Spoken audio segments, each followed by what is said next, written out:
Good evening, everybody. Welcome to this Round the Ropes episode for this Tuesday. I forgot what date it is. Oh, yeah, the 16th.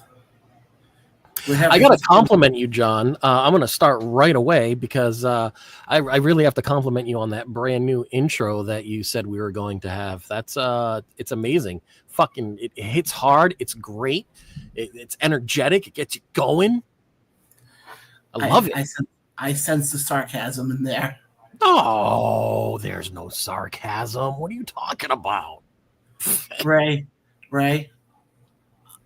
I wasn't born yesterday. But guys, John, of course if there isn't sarcasm, do I even like you? Good point. Guys, of course, you know who that other man is. The one, the only, Ray from Mass. Ray, how you doing? What's going on? I'm doing good. I'm doing good until we were in our pre-show meeting and you decided that you were going to cover a subject that I just... Well, I want to bring up this one topic quickly, and then obviously, guys, we will get you guys ready for this busy weekend coming up as we have All Out, and we also have Wrestlepalooza coming up. And by the way, guys, we're also going to try something a little new tonight because NXT Homecoming is actually live tonight as we're live here. So what we are going to be doing is we are going to be giving you guys a live reaction because I think tonight is NXT's first night back at Full Sail. It is. In 5 years. Yes, sir. I mean, that's insane to think that NXT has gotten that big that they have not been back to that building in 5 years. Yeah, that is kind of crazy when you think about it. I never really thought about it until you just mentioned it. Holy crap. Yeah, that's kind of... right now, they're showing, like, the early days of NXT. The early days. It's weird to think how much of the main roster came from that building. Mm-hmm. How you had... right now they're showing Seth Rollins winning the NXT title, the Wyatt family. This is really the early days. Triple H when he first got his short hair. Wow, Dusty. Yeah, so they're really giving you guys. So guys, again, we'll have we'll keep you guys posted on what's going on with NXT. But yeah, before we get into All Out and we get into Wrestlepalooza, I want to touch quickly on some wrestling news that's been going on since we were last on. Guys, of course, also, before I forget, you can find us on Facebook, subscribe to us on YouTube. You can also find us now on I-86 Network as well, which is a great sports show. But, of course, always, guys, you guys can watch us there. If you guys can't get us live, you guys can always watch us, listen to us on Spotify, Apple, TuneIn, Odyssey. Well, Odyssey is on Saturdays from 12 to 2 through Backstage Radio Network. And not that I want to spoil anything, but... Don't do it. Don't do it. Don't do it. You make them wait. Yes. I'm not saying anything on that, but let's get... Actually, you know what's funny? Let's get into it because with tonight being NXT Homecoming, Ray, I want to ask you this. Hold on. I signed up for this stupid trial for YouTube TV because you tell me in the pre-pro production meeting that, hey, I think it'd be a good idea if we did this. And I'm like, John, I cut the cord. I don't got none of this shit. And you're like, you can do YouTube TV. So, all right. It just loaded. There we go. All right, John, let's do this. I want to ask you right now, give me your 5 biggest returns or / debuts we've ever seen in NXT, in your opinion?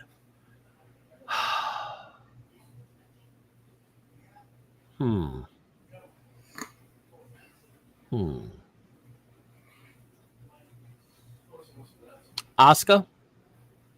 Okay. Kenta. Finn Balor's return. Samoa Joe and Kevin Owens. It's funny. I would have to agree. I think all of those are big ones. I think another one people forget about is when Eric Young showed up. That's another one I think people forget about. Bobby Roode. Which, by the way, supposedly, I don't know if you know the story, supposedly Glorious was not meant for Bobby Roode. Oh my God, can you imagine it for anybody else though? No, but I read that in an interview somewhere. Or I think they asked Chris Van Vliet asked Bobby Roode. And he's like, no, originally I think it was supposed to be for Shinsuke. Oh God, no. Hell no. That wouldn't have fit. But we do got a comment coming in here from Facebook, and I just want to give them a quick shout out. Is that Davey J? David chimes in. He goes, "Hey John, my wrestling group just turned 4 years old yesterday. David, congratulations." Oh my God, are they walking? They talking? What is that, like kindergarten age? That's amazing. I remember when Melody was 4. And yes, David, we were just kind of talking about that right now, that Bobby Roode will be making a return tonight. Well, isn't Bobby one of like the main agents for NXT as it is? I think so. But he hasn't been on TV in a while now. No, I know. He doesn't even, you know what's funny is he doesn't even really go out there to break up the scrums. No. You see Petey Williams, you see Jason Jordan. Yeah. I wonder if it's because his neck injury is that bad that they don't even want to risk him being accidentally bumped. I don't know. I don't know. But it's weird to think that NXT has gotten so big in the last number of years. They have been in the 2300 Arena down in Philly. They have been in a lot of these bigger venues. And now they're coming home. Let's be honest. For them right now, when they're coming home now, it's like the big company returning to the VFW hall up the block. Yeah. You're absolutely that's pretty fair. But I want to get, obviously, like I said, we'll keep you guys posted with NXT tonight. But I definitely want to get into the other news that has happened since we were last on with you guys. They're starting the welcome home chant for Trips while he's standing there pointing at the NXT logo. Yeah. We found out this week where WrestleMania 43 is going to be.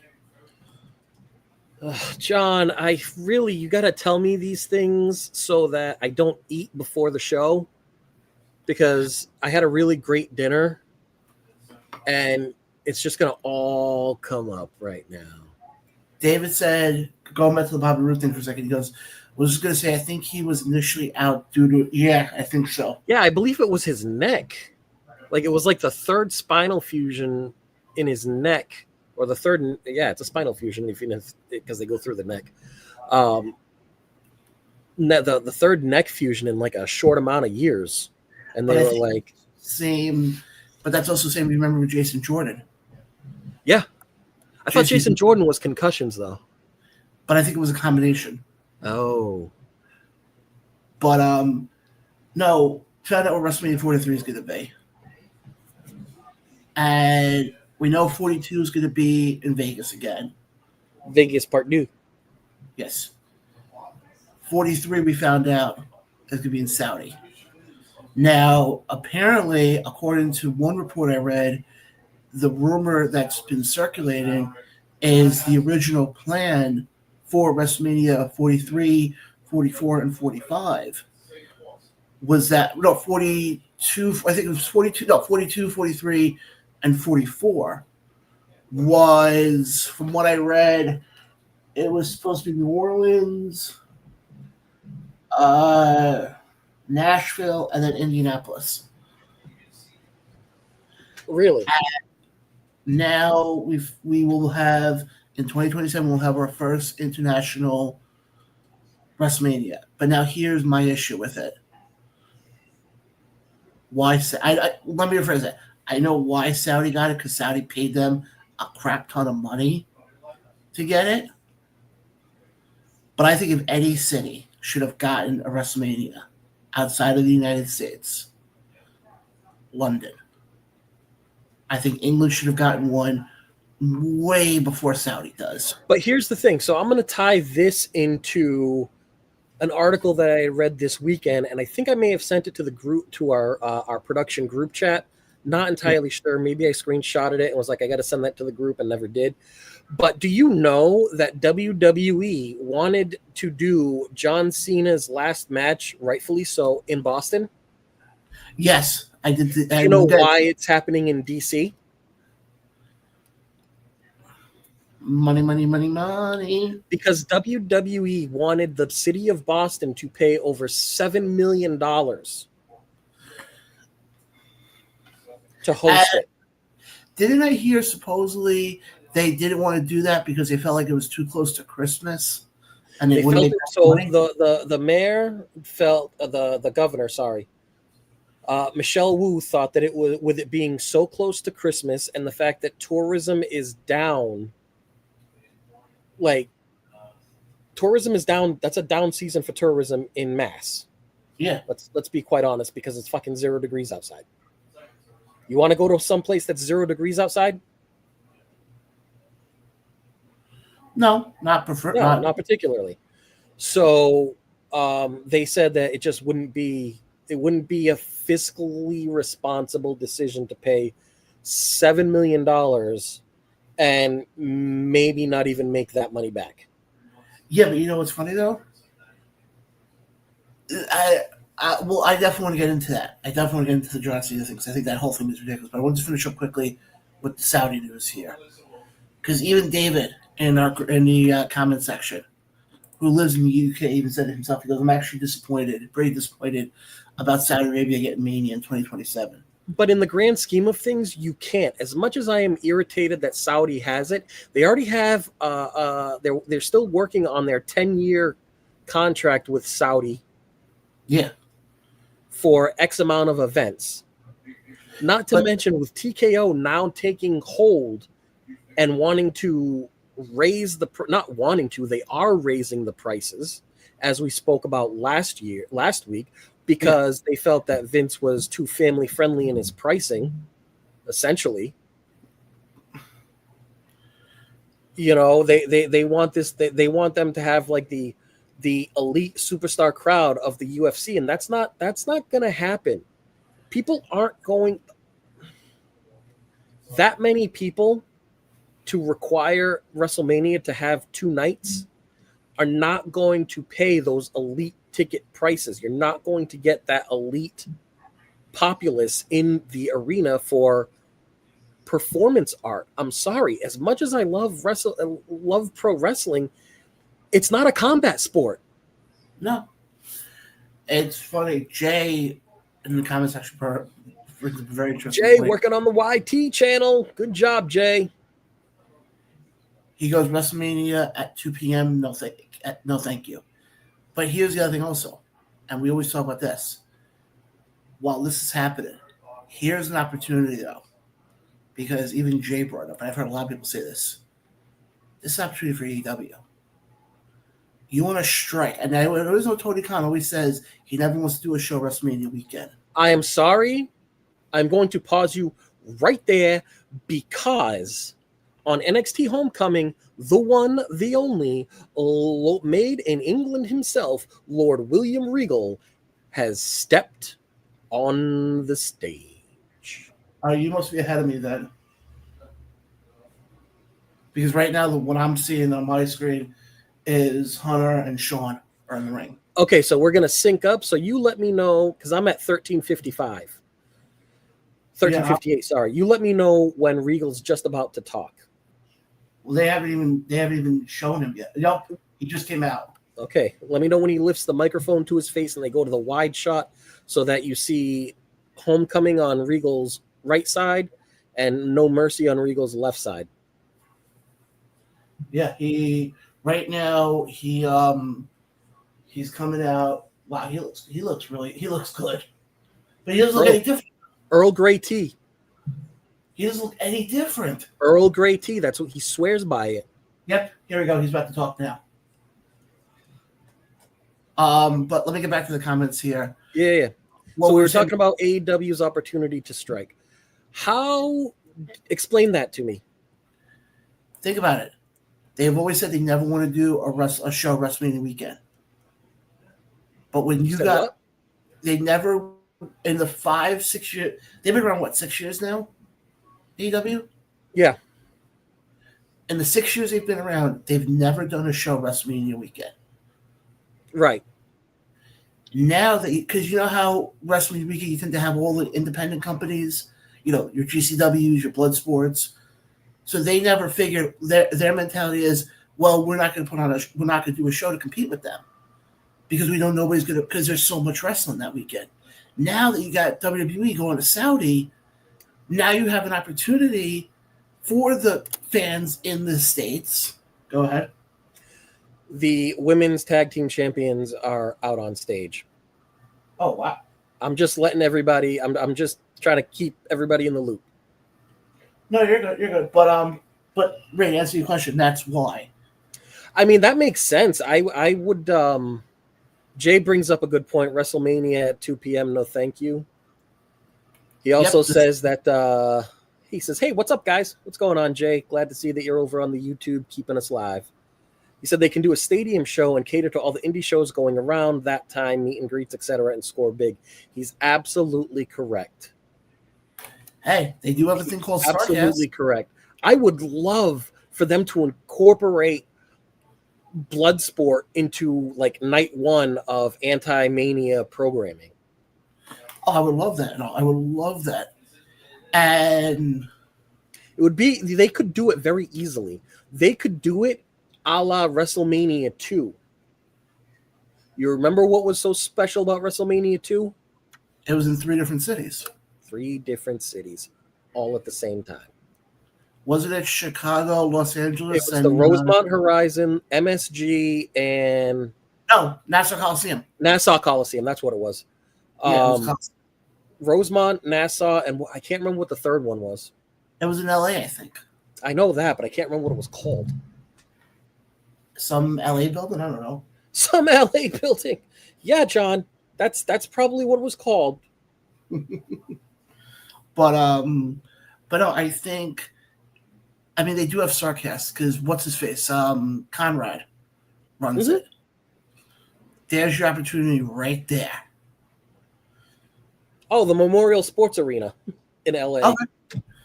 But I just think if I'm AEW, you pull the trigger. That would absolutely be the year. You start planning for that now. I'll put it to you this way. If they don't, because Tony Khan still has the mentality of, oh, I don't want to compete with WrestleMania, then I will come here on the show and continue to say what I say about him. Because even to me, you could have the dumbest person ever. And for them to have the opportunity that they're literally WWE is handing them the opportunity on a silver platter and saying, here you go. Mm-hmm. Do something with it.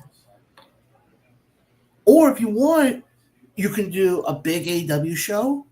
And you know how like with WWE when they do it a lot of times and usually have TakeOver, like, the day of or the day before? Mm-hmm. Do a big Ring of Honor show. Yeah. Night one could be a GCW AEW show. Night 2 could be, or you know what? No. Night 1, ROH GCW. Night 2, like the Forbidden Door. Yeah. I mean, you could even do it if you want, where if you want to make it even more interesting, you can do ROH versus GCW. Have GCW invade ROH. No, what was that? That make it like that Survivor Series was that one time. NXT versus SmackDown versus Raw. Yeah, but unfortunately, I don't think you can call. I don't think you can call it that because doesn't WWE own a copyright to that? To what? The Rumble or Royal Rumble? What are you talking about? Survivor Series. Sorry. I didn't say call it Survivor Series. I said you can do what they did for that Survivor Series, where it was NXT versus SmackDown versus Raw. Yes. I apologize about that. My brain was in 27. You can have GCW versus ROH versus AEW. Yeah, it can be done. But here's the thing, though. Will Tony actually pull the trigger? That's what I'm curious to say. I don't know. That's what I'm curious to see. It also might be a little too early. We're talking about a WrestleMania that's 2 years removed. That we're 2 years removed from. So, You know what's funny though? You say that now. Yes, it's early to announce anything, but it's not early to start planning. Think about it. Didn't they announce the main event for WrestleMania 28 or 29 a year in advance? are we really going to talk about Rock versus Cena 2? The once in a lifetime. Again. But my point is this. If I'm AEW, I pull the trigger and I go for it. All it's going to do is benefit you. But I want to touch quickly on the other news that you brought up before. John Cena. Obviously, we saw Raw last night was up in Boston. And this was because they felt that, because of, with everything that happened, they want to at least give him one last run in Boston. Now, as somebody who lives up there, when you heard that they weren't going to do Cena's retirement match in Boston, what was your first reaction? I thought it was bullshit. Everybody knows that Boston is a wrestling town. Boston is hot for its wrestling. Okay? Massachusetts is hot for its wrestling. So to not have John Cena's last match in Boston because you wanted to charge the city of Boston $7 million to have the right to hold the match in Boston, bruh. We can, as much as we do not like Vince McMahon and can't stand VKM, we can all agree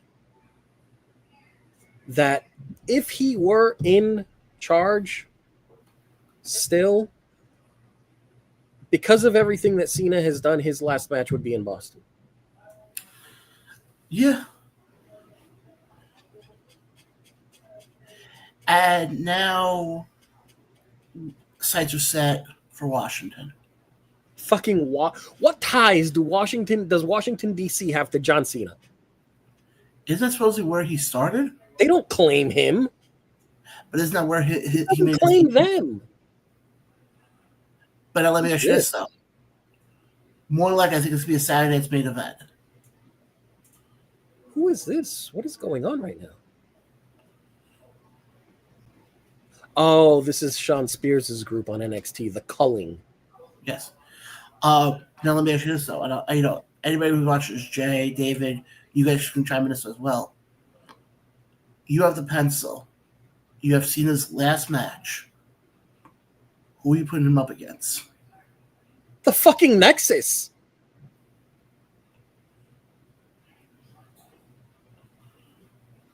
No, go on, explain.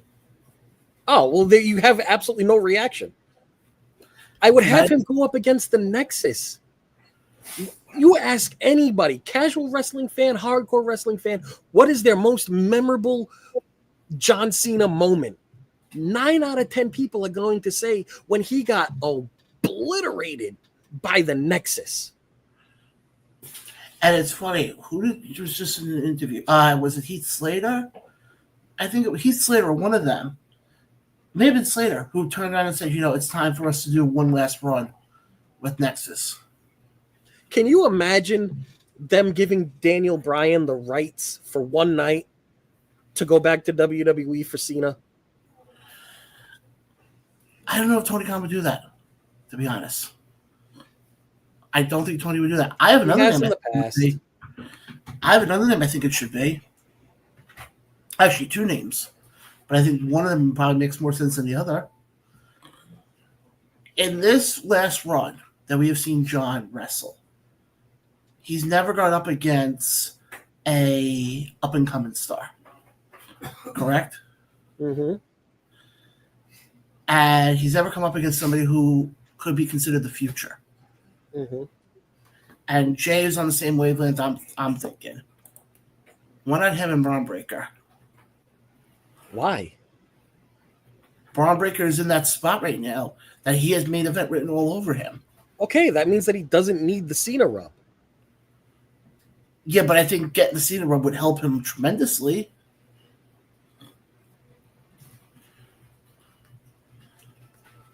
Okay, would you rather have them bring in, let's say, a Chris Jericho? Fuck no. Somebody like that nature? No. God, no. So this is probably the most perfect thing for them to do by having somebody like Braun Breaker, have Breaker beat Jon. Then you could have Paul Heyman. I mean, I'll put it this way. Go back to when Paul Heyman was cutting promos for Brock after Brock beat Taker at WrestleMania 30. And what was the line he always kept saying? The one in 21-1.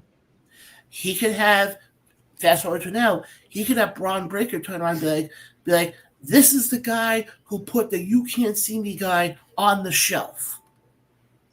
That makes no sense because everybody knows that it's the difference between that and what you are proposing is this.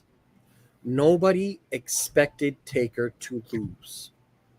To the point that for a week, almost a month afterwards, people were still convinced that the ref fucked up. Okay? Everybody knows when Cena's last match is. Everybody knows that Cena's going to lose his last match because anybody worth their salt in this business goes out on their back. But I think it would make a lot more logical sense for it to be a Braun Breaker. No. When he had the title, it made more sense for it to be Truth. Okay. When he was a heel and had the title, it was making more sense for it to be Truth, especially the way he treated Truth prior. I just think if you do it on somebody like Breaker, but Breaker doesn't need it. That's what I'm saying. But here's the thing, though, it would do nothing. It wouldn't hurt him. Or if you don't do that, you don't think it would. You don't think that it would hurt him with everybody already knowing that Cena's going to lose this match? That's why I didn't bring up a young up-and-comer.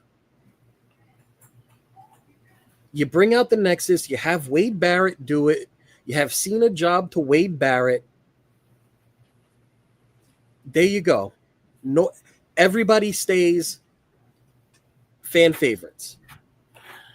Wade Barrett gets his get back after fucking 15 years, after friggin' 15 years, you know, and Cena gets his last match, and everybody and there's a Nexus, you know, reunion or what have you before or after the match.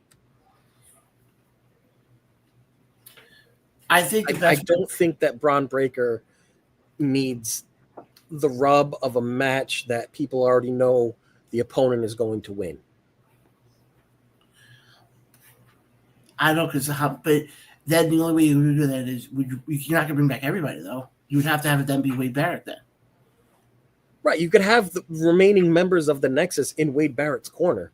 They don't have to come out and beat him down. You can have Heath Slater. You can have Darren Young. You can have... You're not going to have Ryback. No, and you're not going to have Husky. No. Who else was there? Tarver. Yeah, I don't think he's even in wrestling anymore. Doesn't have to be in John. They're not wrestling. They're just there to be the Nexus. Oh yeah, good point. No, you got a point there. Let's get back to some of the comments here. Jay says, I get why you're saying you don't need the rub because all the great work he's doing now, and he's the star of the division, but we're talking about Cena cementing Braun in that spot.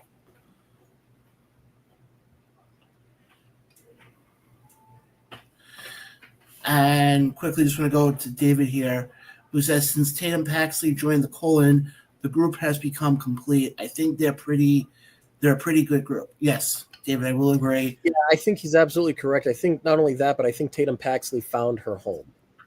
Yes. I think that group really, really fits her. Her character fits in with that group. I think that's her home for a little while. I totally agree on that. But I was going to say though, as far as with what we're seeing right now with Cena, because Jay makes another comment here. Cena cut his promo last night, and Jay over on YouTube says John Cena's promo last night was a waste. Didn't get me hyped for the match whatsoever. I haven't been hyped for this match since friggin' Lesnar returned. Well, let me ask you this though: do you think with this type of match and how much of a storied rivalry these two guys have? Can we stop with the adjectives? It's not a storied rivalry. How many times have they faced each other? All of 3? And it wasn't even like it was a long blood feud like it was with Punk. I mean, come on. No, I get it's not a storied rivalry. Okay, let me phrase it this way: 2 guys who have been in this industry for I think about the same time. Absolutely, they're from the same OVW graduating class. Absolutely. I got it. Hold on. Here's how you do Cena's last match: Fatal 4-Way. Cena, Brock, Dave Bautista, Randy Orton. There you go. Bro, that would be amazing. the OVW graduating class match to send Cena off would be amazing. I don't think they would do that because I don't think Batista's wrestling anymore. He's too busy making very good movies, by the way. Making very good money, making very good movies. Working half the schedule he does, but no, your boy's got that Marvel money now. He don't need nothing else. No, but as far as with Cena, I think it'll be very interesting to see. Obviously, we still got 2-3 months left of this. What is it? December? Yeah, about 3, man. About 2.5. 2.5. Let me ask you this: when do you think it's going to start hitting him, or do you think it already has hit him? I think it. In all honesty, I think that's why we had the face turn as abruptly as we did. Well, I know for a fact because I think for him, it hit him, and he was like, "All right, I did the whole heel thing. I want to go back here. I can't think of taking this heel persona any longer." Like, yeah, I think that really pulled at the heartstrings, and still trying to do the Make-A-Wish granting, and while you're a heel, it just doesn't. I think that had a huge factor in why we saw that sudden, just literally out of left field face turn. And we talked about it on the show, I think, before you joined, and none of us understood the heel turn, to be honest. None of us. At the time, it made no sense. No, so let me cut you off right there. The heel turn was essentially him selling his soul to the devil being Rock, right? Yeah. It also covered the one thing that people have always wanted to see Cena as. Everybody has wanted to see Cena as a heel. If you remember the Firefly Funhouse match, that was the first time you saw Cena as a heel when he was the leader of the NWO. I forgot about that. No, but you're right. So that's why the heel turn happened. But I think it's the follow-up that pissed everybody off. Well, the follow-up was because The Rock just goes out there and freaking breaks character. And Travis Scott really didn't help. Yeah, and having Travis Scott there was just like, actually, you really had something. Yeah, you really had something. You brought up Rock's name. That's another name I keep hearing as possible final opponent for Cena. Think about it. They're tied 1-1.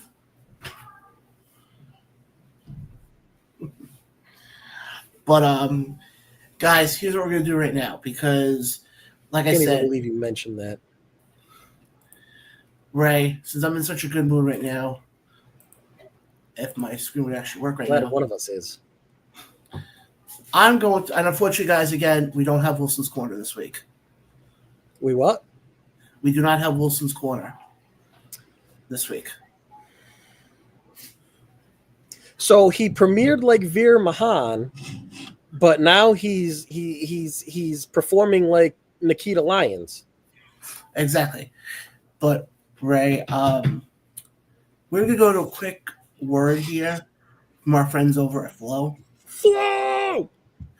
And then when we come back, we'll get you guys set and ready as we dive into the busy weekend of pro wrestling with Wrestlepalooza and AEW All Out.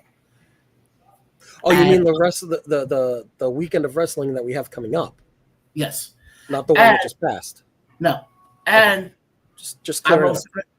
I'm also going to talk about another thing that kind of pissed me off, because we found out over this past weekend what the main event of Wrestlepalooza is going to be. And I'll talk about that when we're back here on the Around the Ropes radio show. Myself and Ray, we'll be right back right after this.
And we're back here live on the Around the Ropes radio show.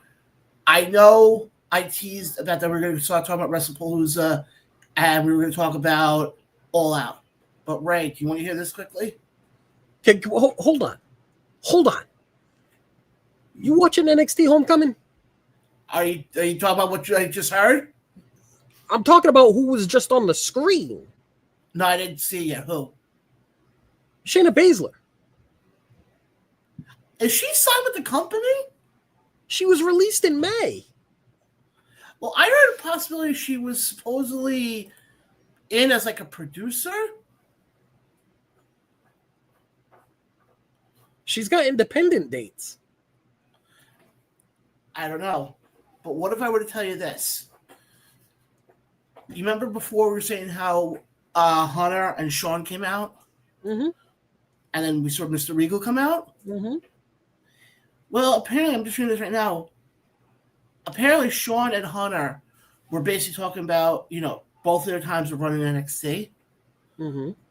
What if I were to tell you we may have gotten a glimpse of what War Games is going to be this year? Of what? War Games is going to be this November. Okay. Team Hunter versus Team Sean.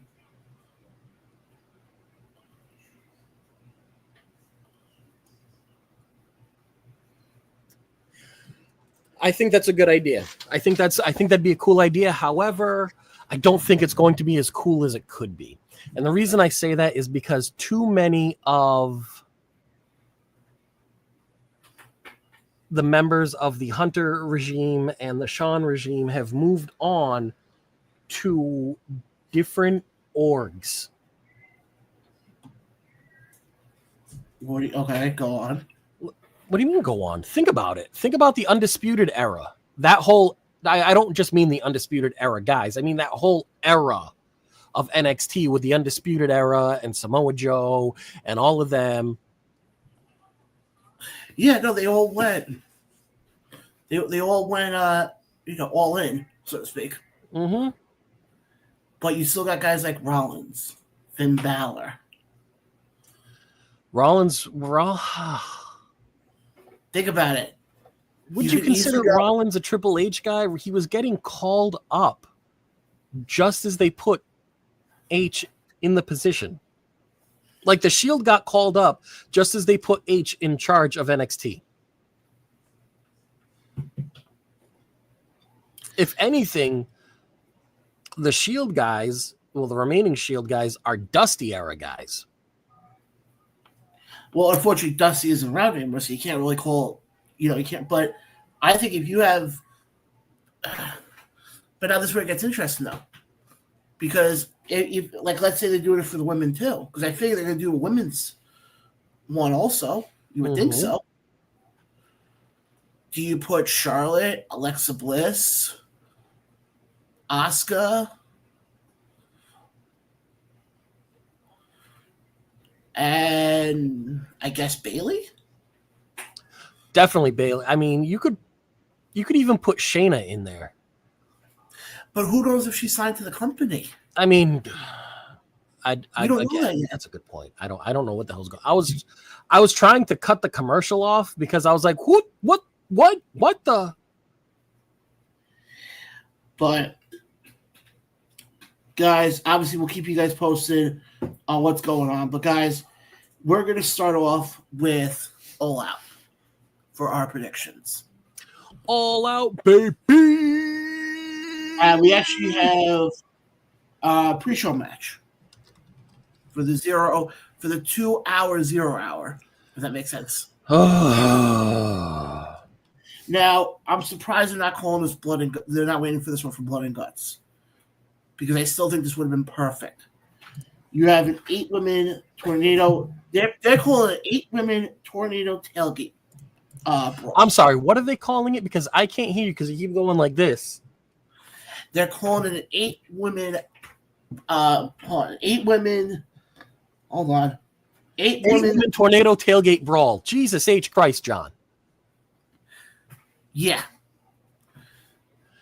Your participants include Harley Cameron, Mina Shirakawa, Queen Amanata, and Willow Nightingale versus Megan Bayne, Penelope Ford, and the Triangle of Madness, Julia Hart and Sky Blue, which always bothers me because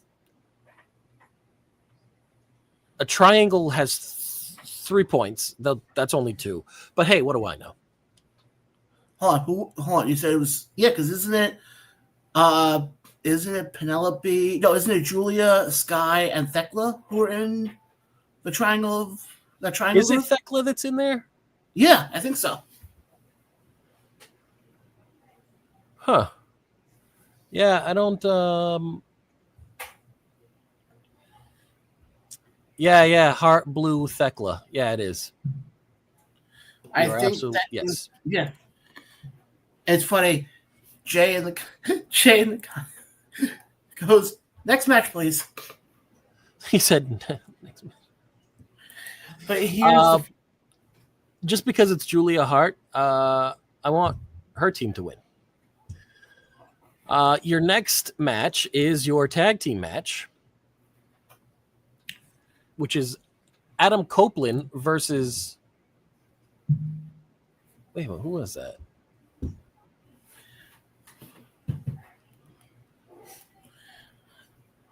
While Ray's looking that up, I have the match right here. No. I'm sorry. I was trying to figure out. Ciampa's on NXT right now. Adam Copeland and Christian Cage, CNC versus FTR. Right. We said this last week.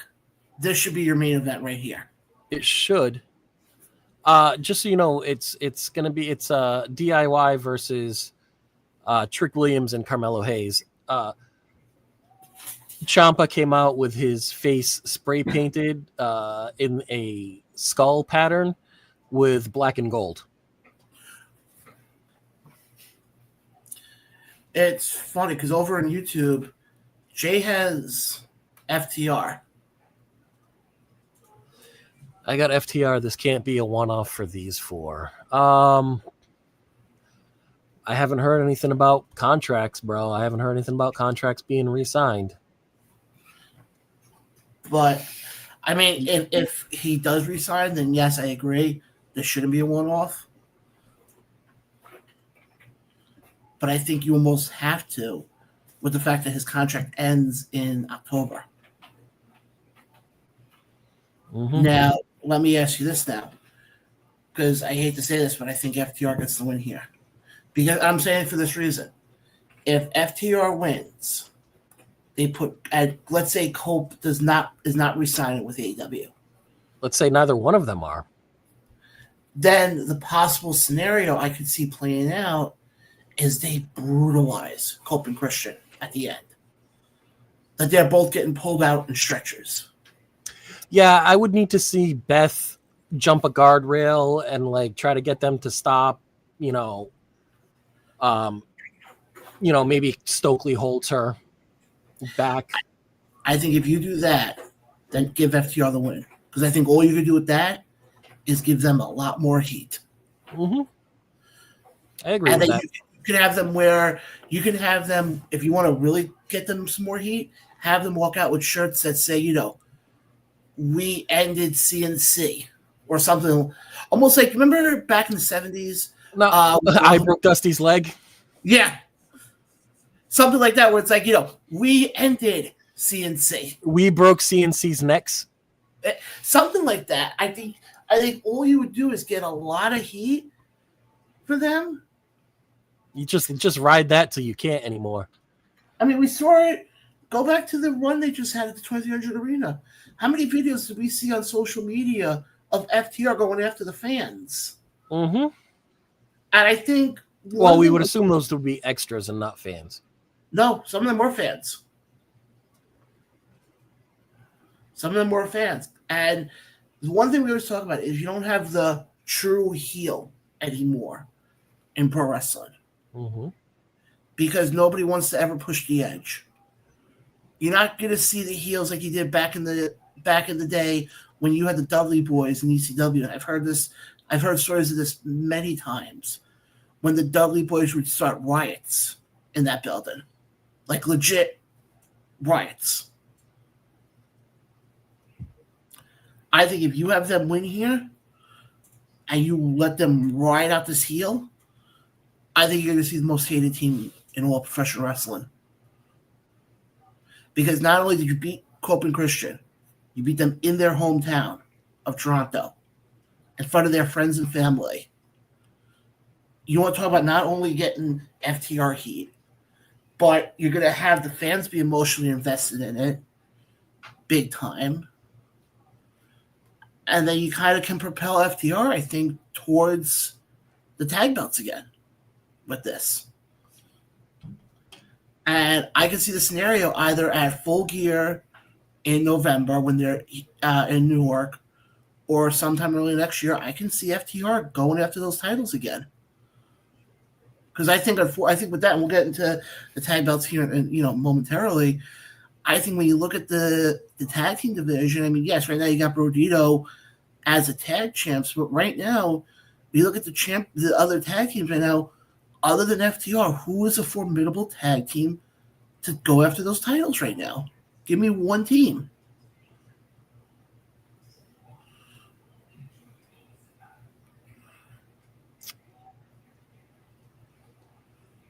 Think about it. I mean, you could have the Ops go for it, but they're the Trios champs. Yeah, you're not going to have them go for that. Okay, I think give it time. You know who else I could see potentially be the team to go after if they're booked right? There's the team in ROH right now of Blake Christensen and Lee Johnson. Yep. Also, we could be seeing a possible reunion of the Acclaimed. I think that would be what's best for business. Their single runs have not done them any favors. But I think right now, if you look at the tag team division of AEW, other than FTR, I can't really name a team unless there's somebody in the comment section who can bring up one or Ray, if you can look up the tag teams right now who are in AEW, I can't think of one team that I can sit there and say, oh, I think they could be a formidable team to go after Brodito right now. I think right now the only formidable team is FTR. And I think the only way you get FTR to that point is you have to have them beat Cope and Christian on Saturday. I think there's no other way that you can do it at this point. So I think we're both in agreement on that FTR for the win here. Mm-hmm. Absolutely. Let's go to the next one here. Speaking about tag teams, we got the Hurt Syndicate. Bobby Lashley, Shelton Benjamin, and an MVP takes on Ricochet and the Gates of Agony, which is Bishop, Khan, and Toa Leona. Now, from what I've been hearing, I'm hearing rumblings, and Ray, I don't know if you've heard these as well, the Hurt Syndicate are not easy to work with backstage. I mean, I haven't come across those particular articles, but that's not me saying that they don't exist. I just think with this one, I think the Hurt Syndicate gets the win here. Because let's be honest, why are the Gates of Agony with Ricochet? To beat the Hurt Syndicate. Yeah, but here's the thing though. I get that much. But what's the plan after? I mean, you asked. What's the plan after with them? Well, hopefully it would be to get Gates of Agony back to their former prestige that they were in at ROH, where they were contenders for the tag team championship, only doing it for AEW instead of ROH.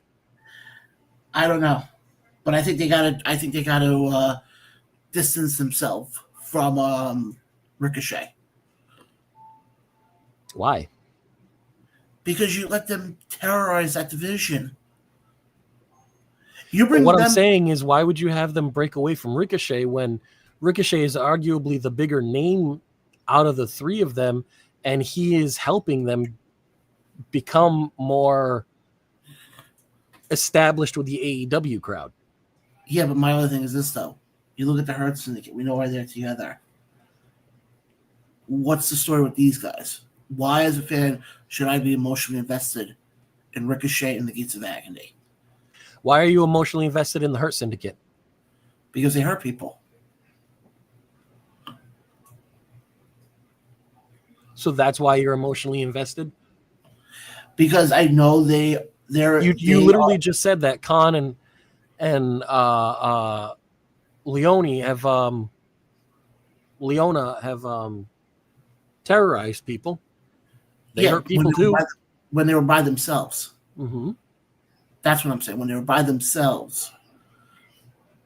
In the position they're in now, I can't see how Hurt Syndicate doesn't get the win here.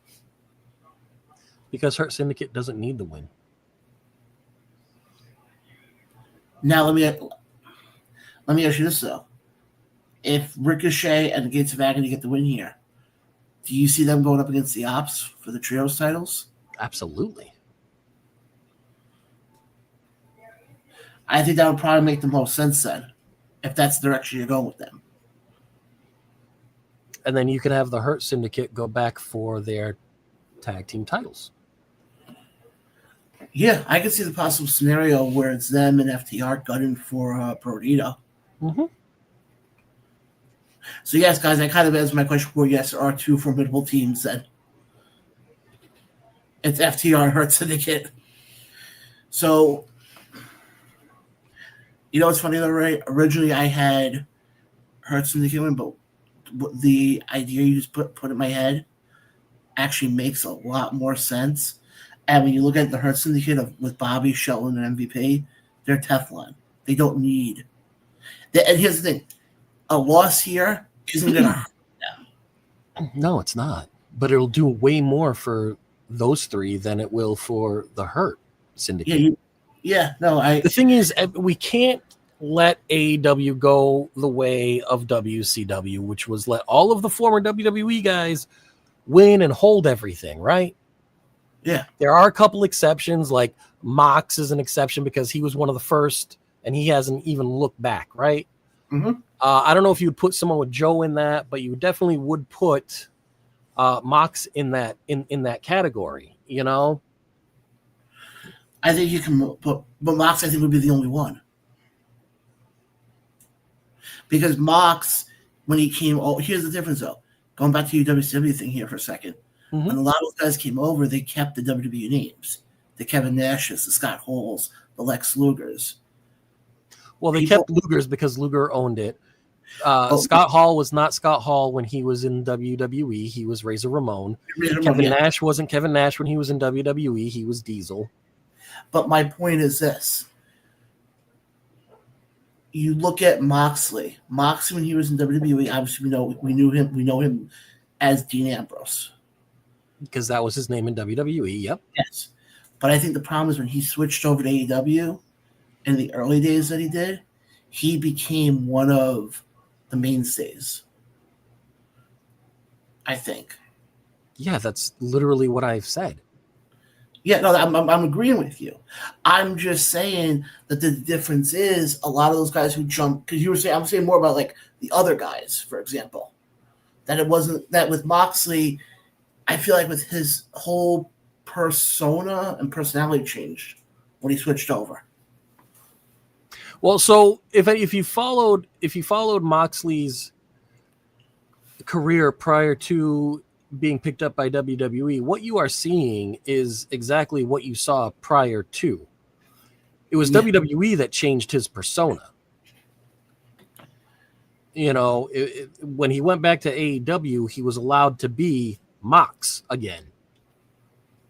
You know, and the whole reason why I brought up WCW is because when you had all these WWE guys coming in from WCW, you didn't build younger talent. So to avoid falling the same way as WC, you know, in the same category as WCW, you have to let some of these former WWE guys go over. I mean, put younger talent over. You know, you've got to let your Hurt Syndicate put over your Gates of Agony and Ricochet. Was Ricochet a WWE guy? Yes. Was he a main card WWE guy? Yes. Was he at the level of the Hurt Business in WWE? No. And it was because of his size. Maybe a little bit on his promos, but he's working on his promo ability. His promo ability's gotten a lot better. You know? You know, that goes into the whole, you know, the Hurt Syndicate, they're Teflon. They are so established and so well liked by the crowd everywhere they go that it doesn't bother them, you know? And Jay over in YT land, yeah, maybe one day John will give me the power to click on the damn comments while he's looking at his phone. Moxley in AEW, is he not a baby face or a heel? He's a guy in there trying to get young talent over. Question for you guys. Is what Moxley doing working for young talent? I mean, he's elevated Daniel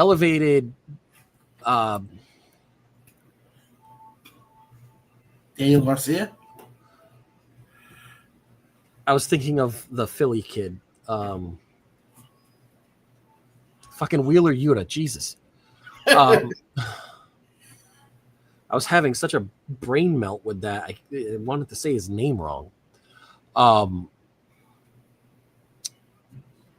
Yeah, and exactly like Jay said, not yet with Garcia, but you see him doing it. Is that you see him planting the seeds?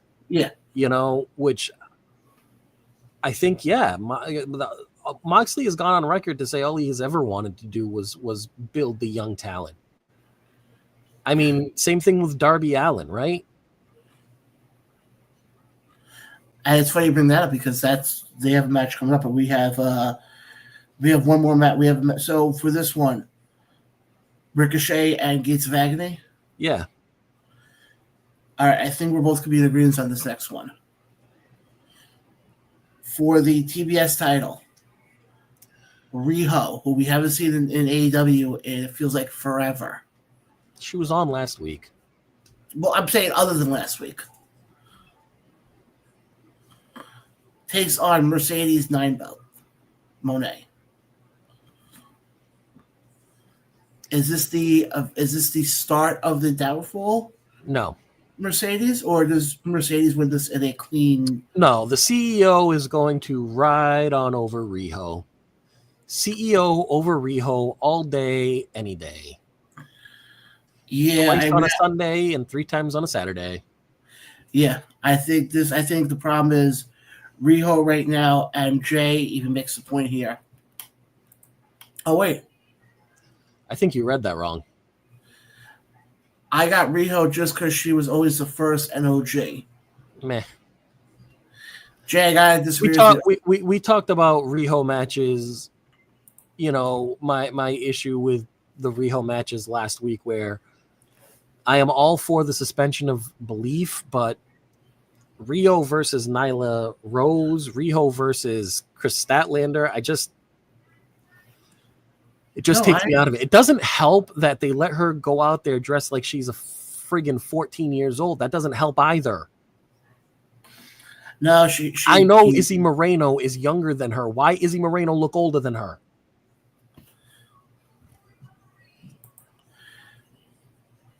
Yeah, bingo. Jay said it.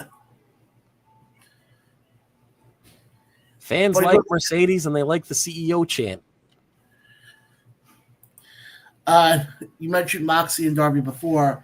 They have, I think it's a coffin match. A coffin match, which happens to be the specialty of one Darbus Allen. I'm going to go first on this one. I think Darby wins. Moxie goes in the coffin, and then Moxie goes on vacation. I don't think this is I wanted to stress for this. I don't think this is the end of the Death Riders, but I think this is the last. No, I think you're going to see the Death Riders off TV for maybe 3 or 4 weeks, though. Yeah, but I think this is the match that does it. I think Darby finally puts Moxley out, so to speak. Well, here's the thing. Isn't Darby undefeated in coffin matches? Yes. Just like Hangman's undefeated in Texas Death matches. Yes. Just like the Spanish God is undefeated in ladder matches. Yeah, unfortunately not like Moxley, who I think would be winless in first blood matches. It depends. It depends on how you want to phrase that. Because he is always the first one to bleed. Yeah, but not but not when you're the first one to bleed and you lose. Look at your TV, sir. Oh shit! Yeah. All right, you want to tell the fans who? I just so on NXT Homecoming, after we just saw the backstage scrum with Javon Evans and Sami Zayn pulling him off of that guy, the one and only Too Pretty for NXT, Tyler Breeze has made his re-debut on NXT with the selfie stick and everything. Got a comment coming here from Jay saying, guys, why we keep pushing Darby to mid-card matches? The guy was at one point trying to get the AEW championship. Now it's a coffin match for nothing. This match is not necessary for Darby. I disagree. It's a coffin match against your recently defeated former AEW champion after Darby hasn't been around for a while. Darby hasn't been around for a while. You're just going to throw him into the title match? For what? How does that look? I also think for this one, according to Jay, Darby should be main eventing. We don't disagree with you. You want your first story for 2027, there is all effing AEW. Yeah, so I'm going to reread that with the words that are actually on the screen because John's having a rough day today. Yeah, Darby should be main eventing. We all agree about that. You want your story for 2027? There it is, effing AEW. I just said that. That is not. Go back and watch the tape. That is not what you said. I just said that. Jay. Please tell him that is not. He did not read the words that were on the screen. Okay, Jay says. Who gives a shit? He's a pillar. Listen, here's the thing. Okay. And the next comment is exactly what Jay. Yes, not what you say. Thank you. Nobody disagrees that he should not be main eventing. Everybody thinks that he should be. Everybody here thinks he should be main eventing. Everybody does agree that he is a pillar. However, you cannot just. He hasn't been on TV. He hasn't been competing, and you're just going to throw him in. I like the way that they're doing it, giving him. We're talking like he's already got the win, but giving him the match against Moxley. No, Moxley just dropped the title, to Hangman. So have Darby face him, and then we can get everything up and running. Next match we got here, MJF, Mark Briscoe in a TNT match. Yeah, I gotta tell you, I'm very, very, very, very disappointed that it's a tables and tacks match. That's first of all, it is the dumbest stipulation ever. I am like, what? You doused a man in gasoline and threatened to light him on fire. Why is this not an Inferno match? Has AEW ever done an Inferno match? What? I don't think they've ever done an Inferno match. No, they haven't, this is like perfect. This was the perfect setup. The perfect setup. I don't. AEW muffed this up worse than the Jets muffed up the game against the Cowboys. You mean the Giants? Yes, New York. Sorry. Why did I keep seeing Fields in a Giants uniform instead of in a Jets uniform. Did the Jets play? Who did the Jets play on Sunday? I thought they played Buffalo. Yeah, they did. Buffalo. Yeah. Yeah, they shit the bed with them. Yeah, they definitely shit the bed with Buffalo. AEW muffed that just about as bad as both New York football teams this week. Is that better? That feel better for you? Yes, thank you. Okay, glad I could make your feelings. Yes, I think with this one, I think MJF gets the win here. I hate to say it because I think MJF technically he still has the cash-in thing. I think that Jay is absolutely correct in what he says. Let me pull up the comment. He says, Jay over in YouTube land says, do you guys feel that MJF is out of top guys to work with? Looking at the roster right now, with all of the injuries and unavailability.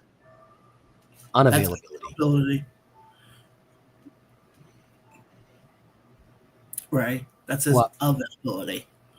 It says availability, but then that if you think about that doesn't really make any sense. Because if people were available, then he'd be facing them. But if he's not facing them, that means that they're unavailable to be faced, correct? We're going to have a semantics here. I'm just saying. We're talking about pro wrestling. Sorry. No, you're. But I think with this one, I think the best way I can look at it, MJF gets to win here and propels himself towards the title again. Yeah. And listen, Mark can do no wrong. No. Mark is at that point in his career. It's not, it's not known to WWE. I said availability because some people decide not to show up. Has anybody seen Jungle Boy? Good God. Jay coming for throats. He's not wrong. He's not. Good God. But I think after what we just saw this past week on Being the Elite, I think we might see Jungle Boy back. What happened on Being the Elite? Supposedly there was a scene where there was a knife sent to the Young Bucks with a note saying, next time you stab me in the back. So who's to say we don't see it? Because we have the fatal 4-way for the tag team belts. I mean, we don't know for certain yet if the Young Bucks are. I'm just looking here quickly. It says 3 teams to be determined. Yeah, that's to be determined tomorrow night on September to Remember. Yeah. The 3-hour AEW, by the way. A 3-hour AEW the Wednesday before, for their go-home show with a pay-per-view on Saturday. So are they saying that, oh, look at that. I am Gia. Love Sugar Daddy forever. Thanks, Adam. Spam bots.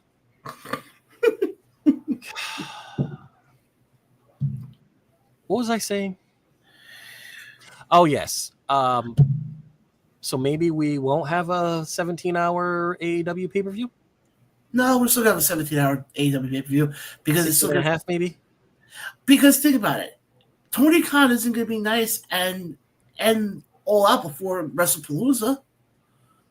There's going to be some layover. Oh, my God. That's a 6-hour layover, bro. We're talking about Tony Khan here. Dog, there's only 11 matches. What are you going to have them do? Each go for 37 minutes? You forgot. He has one more Dynamite. Who say he doesn't announce 12 more matches tomorrow? Oh, my God. Hold on. So the 60 times 6. That's 360 minutes. That means that every match would have to go for about 34 minutes.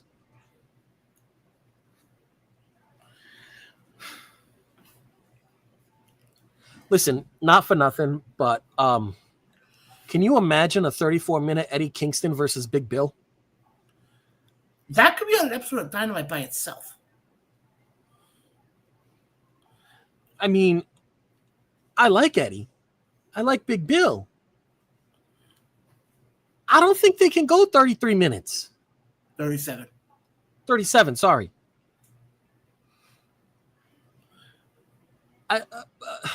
Jay brings up a good point. This is something that I sent to the group, the production group chat, and we did not get to cover it yet. Do you think AEW would sign Andrade again? My answer is no. I think you might be correct with that. I wouldn't be surprised to see him in CMLL or New Japan. But how about this? What if he got released from WWE but got signed to AAA? That's a possibility. That's a strong possibility. Jay says, John, stop. 34 minutes, no thank you. 37 minutes. And then he corrected himself, 37 minutes. But let's get through these last couple matches because we still got WrestlePalooza to talk about. Yeah, I know, and it's half the match card of this one. So let's quickly go through the last couple matches here. 4-way match for the AEW Women's World Championship. Timeless Toni Storm, the champion, versus Jamie Hayter versus Chris Statlander versus the one and only Spider-Woman herself, Thekla. Toni Storm gets the win here. Timeless Toni, absolutely. I think this could set up a feud between Jamie and Toni. I think this could set up a feud between Chris and Toni. This could even set up a feud between Thekla and Chris and Jamie and Toni. I think there's a lot of possibilities that this match could go, but it will go only one way for Saturday, which is Timeless Toni Storm, remaining your AEW Women's Champion. Who does she pin? As much as I like Thekla, I think Thekla's there for the pin.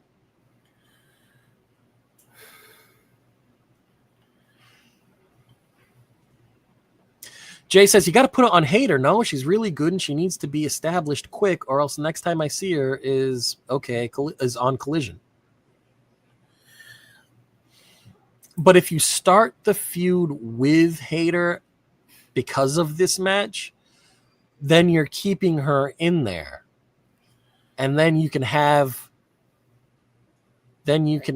her in the singles women's championship match where she pins Toni, doesn't have to pin somebody else. She pins Toni and gets the belt. But here's Jay brings up an interesting point. He goes, she needs to win more, though. Out of all of those, the one that would need the win the most would be Thekla. But here's my other thing, though. I don't think Thekla is, I feel, which is why she's going to get the pin, not the win. Yeah, but I could see something here with Chris very easily because she has been talking to Death Riders. There has been conversations. I could see very easily. I mean, talk about this for a tag team because I know eventually there's been talks about AEW doing a women's tag team division, hopefully better than WWE's piece of crap tag team women's division. What about the team of Marina Shafir and Chris Statlander? That would be a legit team. That really would. I could see that very easily happening.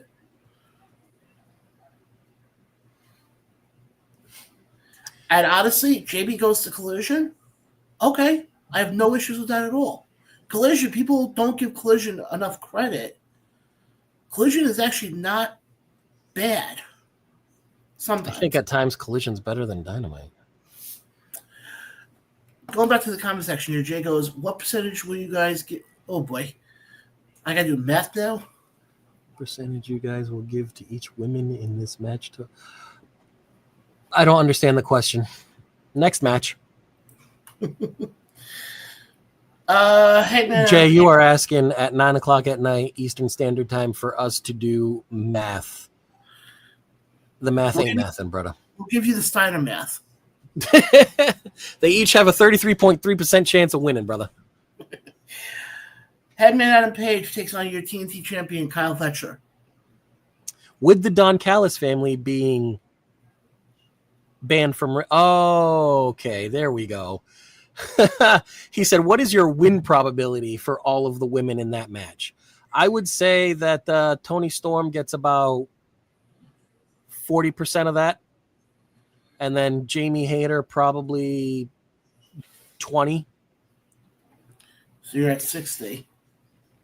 And then the other two, then Chris Statlander gets about 25 and Thekla gets 15.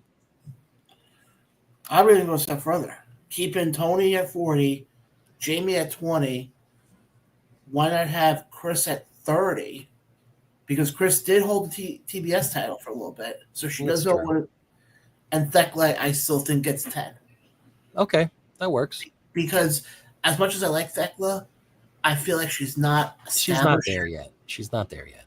Yeah, if we're sitting here next year, then yeah, absolutely. I would say the title on her. But I think now it's way too early. Yeah.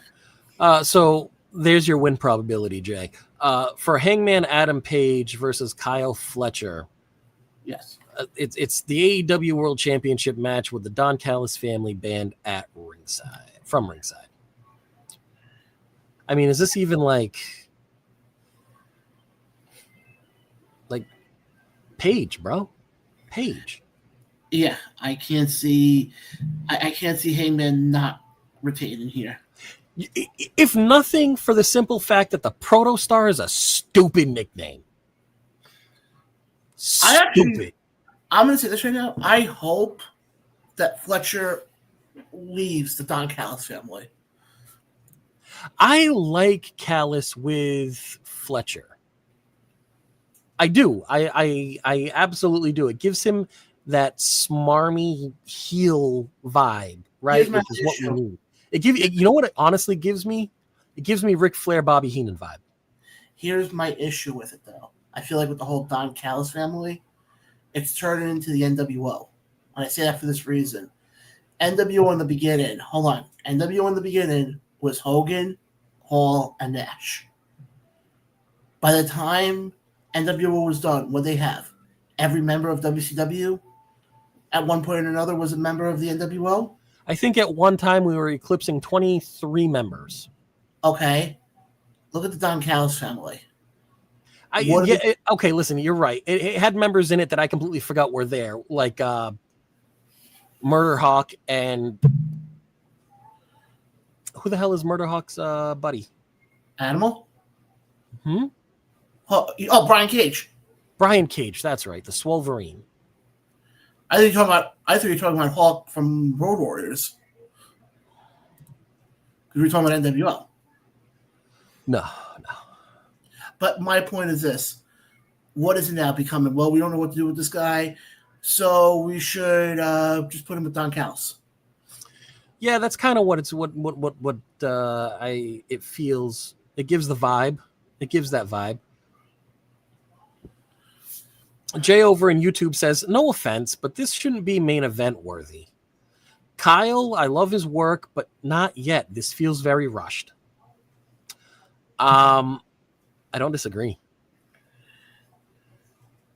I really don't. I feel like just 2 weeks ago, he had the damn TNT title. No, I agree. I think this is completely rushed. And I think the fact that this is in a position of you're putting the, because now what's going to happen now if, let's say, when Fletcher does lose now? Doesn't that now lower the TNT title now?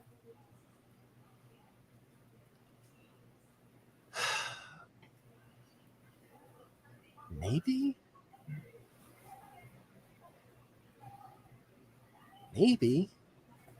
That's why. But let's keep going because it's already 9:21 Eastern time here, so we got a few more matches to get to.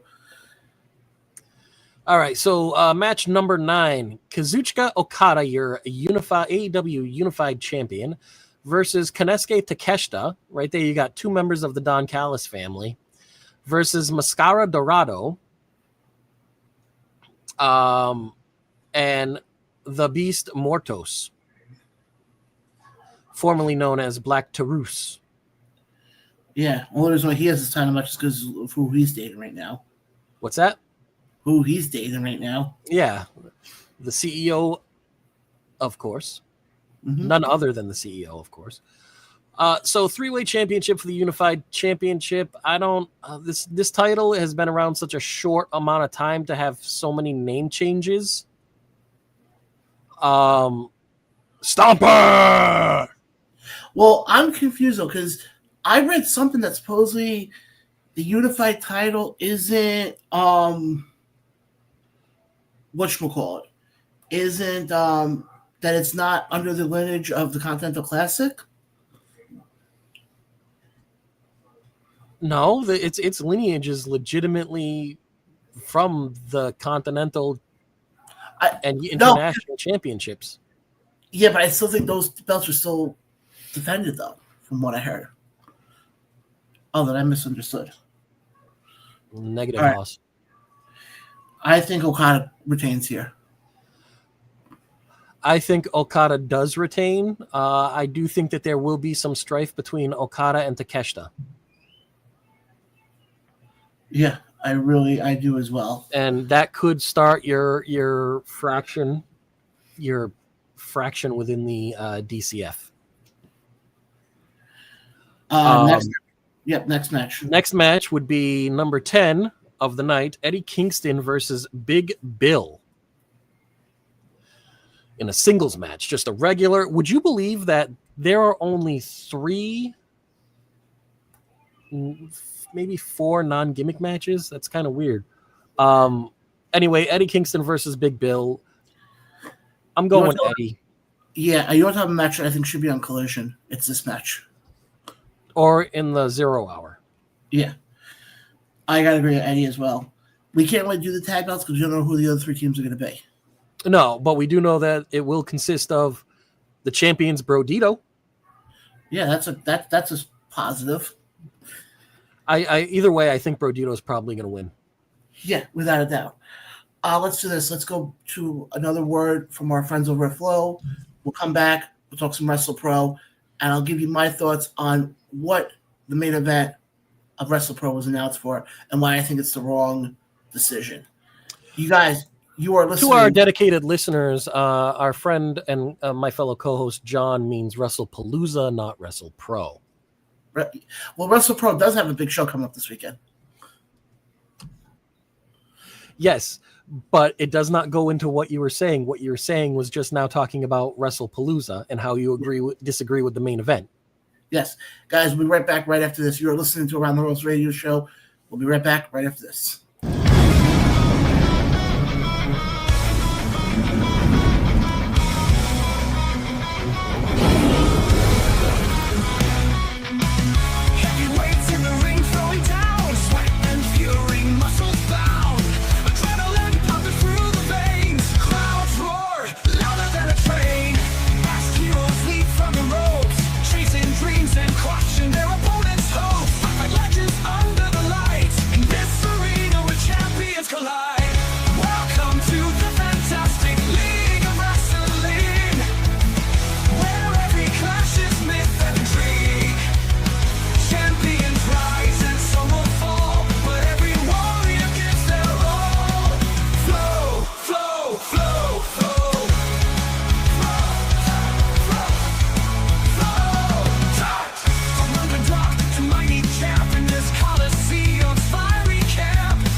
And we are back here live on the Around the Ropes Radio Show. Now, guys, if you missed any of tonight's show, definitely go back to our YouTube channel, our Facebook page, or to any podcast store, and you can listen to it. As we spent most of the show tonight previewing the upcoming All Out show. That's only because there was 825 matches to do. I want to move over now to WrestlePalooza. Obviously, it's the debut on ESPN for WWE. And, of course, to count the program, AEW, WWE decided to do their own show. And as of now, I think there's 6 matches announced. We're looking at 5. And, folks, I don't think it's going to take us as long to go through all of them like we did with AEW All Out. So, Ray, if you don't mind, after you brush your beard, if you don't mind giving us the first match on the card. Listen, first off, don't be jealous because you can't grow a full one, my man. That you don't take that up with me. You take that up with. Okay, that's who you take that up with. But all joking aside, I will go with I will leave the 2 biggest matches for the end. Yep. Right now, leading off the card for WrestlePalooza, we have the Usos versus The Vision, Bronson Reed and Braun Breaker. I hate to say it, I think The Vision gets the win here. Of course The Vision gets the win. Do the Usos need the win? No, the Usos don't need the win. No, because also if you notice, I think Jay's turning heel. Yeah, you think so? You don't think they're just going to go back to tag? No, I think Jay's turning heel here. Okay. So I say The Vision with flat out. You're saying The Vision with a Jey Uso heel turn. Yes, very easily. Okay. We've got the Women's World Championship, which is Io Sky versus Stephanie Vaquer. For this one, I think Stephanie takes it here. Hmm? I think Stephanie takes it here. I would like Stephanie to take it here. I'm going with Steph. Yeah, I think we agree on Steph. Jay over and YouTube land says he thinks LA Knight's turning heel. Well, that's news to me. And he also agrees with us that Stephanie takes the belt. Very good, very good. Then we've got Cody Rhodes versus Drew McIntyre for the Undisputed Championship. Oh, look, Bobby Roode's on NXT right now. And they hit us with the glorious. Oh, my God. And somebody said Joe Hendry's name. Yeah, Joe Hendry. I have a strange feeling. I hate to say this. Joe Hendry, I think, is signed to WWE at this point. Well, I mean, they're still doing the TNA mashup because Trick's been walking around with the TNA title. But not only that, Joe Hendry recently did a surprise visit when they were over in Manchester. Yeah, that's fine. But I mean, when his contract's up, he probably will. I think for this one, I hate to say it, I think Cody retains. Of course Cody retains. This was a match that was thrown together faster than your sister's underwear. Next match. You don't actually have to defend it. Just say it. Jesus H. Oh, yeah. Cody retains. Drew goes batshit crazy. So that is all. I'm sorry. I'm watching. I get this crap off of my screen, bro. It is a U.S. Immigrations and Customs Enforcement commercial talking about how every day hundreds of thousands of illegal immigrants guilty of drug trafficking and blah, blah, blah cross the border. And to get you to sign up and help fight this battle. Oh, yeah. Bro, that's what we're doing now? We're running Gestapo-level propaganda commercials? It's so stupid. I'm not trying to get political. I'm not. It's just I'm watching NXT. I see that commercial air, and And let's see, what does Jay say over in YouTube land? Jay says, hey, can we talk about the Randy Drew match where Randy screams he never been slammed through the ropes and no-sell Drew's move when it happens? Fortunately, I didn't get a chance to watch SmackDown this weekend, so I did not see that match. What's that? I didn't get a chance to watch SmackDown. I did not either. I will have to. I'll have to watch the replay. Yes, me too. But as far as now, I got a little bit of. I got to get this off my chest. You got AJ Lee back in this company for the first time in 10 years. Yep. Can somebody explain to me why Cena and Brock are closing out on Saturday? And don't give me this crap of, oh, it's because it's the last time they're facing each other. I'm sorry. You got AJ Lee back in this company for the first time in 10 years, somebody you never thought was ever going to step foot in this company again. But you're going to put Brock and Cena because, oh, you know, they're the ones who are the bigger names. I'm sorry. But are they, though? But hold on. Haven't all wrestling fans been clamoring for this dream match of the Punks versus the Rollins? And you're going to go, I don't understand this. Because to me, and I made this argument a number of years ago, when Punk first came back to AEW, he was set to take on Darby Allin at All Out. And he turned around, and they put Christian, the match with, I think it was Christian and Kenny, in the main event spot. And I was like, the fans aren't going to be emotionally invested in that. And lo and behold, look what happened. I think with this one, I think if you put a poll out there of WWE fans about which match they're more interested in from an emotional standpoint, I think it's the mixed gender tag match over Cena and Brock. Cena and Brock we've seen before. Quite a few times. I think with this one, you go with the match that is the most that has the most emotional investment behind it. And I think how much bigger are you going to get than freaking Cena and the Punks? Than the Punks versus the Rollinses. So to me, I think the fact that it was announced that Cena and Brock are closing out Wrestlepalooza, I think it's the stupidest thing I've ever heard. You're not going to hear an argument from me on that one because I'm with you on. I'll fight for this one. I'm with you right there. I'm sorry. I think it's ridiculous that you're going to, especially knowing that Brock doesn't really like going on last. Brock would rather go on first, get it out of the way, get on his plane, go back to Canada, and have a nice steak. Yeah, but no, we have to. So what are you going to tell me? That you're going to open up with the Punks and Rollins? I mean, if they do, then talk about Detroit Rock City, right? I don't get it. I think if you want to open with one, you can open with Cena and Brock. I think that would make a hell of a lot more sense. Unless something big is happening. Because you got to remember, of the big shows that John still has, he still has Crown Jewel in October when they go to Australia. They still have Survivor Series, and you still got the retirement match.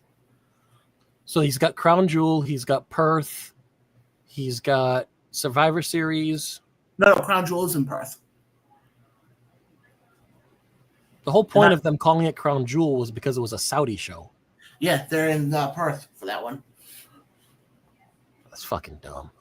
Well, that's also why I popped, because supposedly the Monday Night Raw on, I think, the October 13th after Perth. You know how a lot of times now they're doing the Monday Night Raws from the city? Mm-hmm.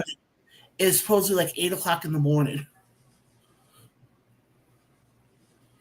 But yeah, you only have, I mean, yes, I know you have like a few more SmackDowns, and I think you have one more Raw. No, I think you have like two. I think you have two more Raws, because I know he has the one in Boston in November. You got the Garden, so there's 5 right there. Please pause for this interruption on what's going on with NXT. Lexus King was in the middle of the NXT ring, running down everybody, talking his smack and whatnot. And listen, I like Lexus King. I like the character, but man, I really need to find out who does his lineup because that beard is on point all day, every day. And the one and only, the Prince himself, the Prince of NXT, Finn Balor, is on stage with his old music. Yeah. Well, I kind of knew Finn was going to be there. They said something. Well, we all knew that Finn was going to be there, but we didn't know when. And just the fact that he's got his old music, man, I love best. That right there goes up for one of the best entrances, especially with the demon. Yeah, no, I agree with that 100%.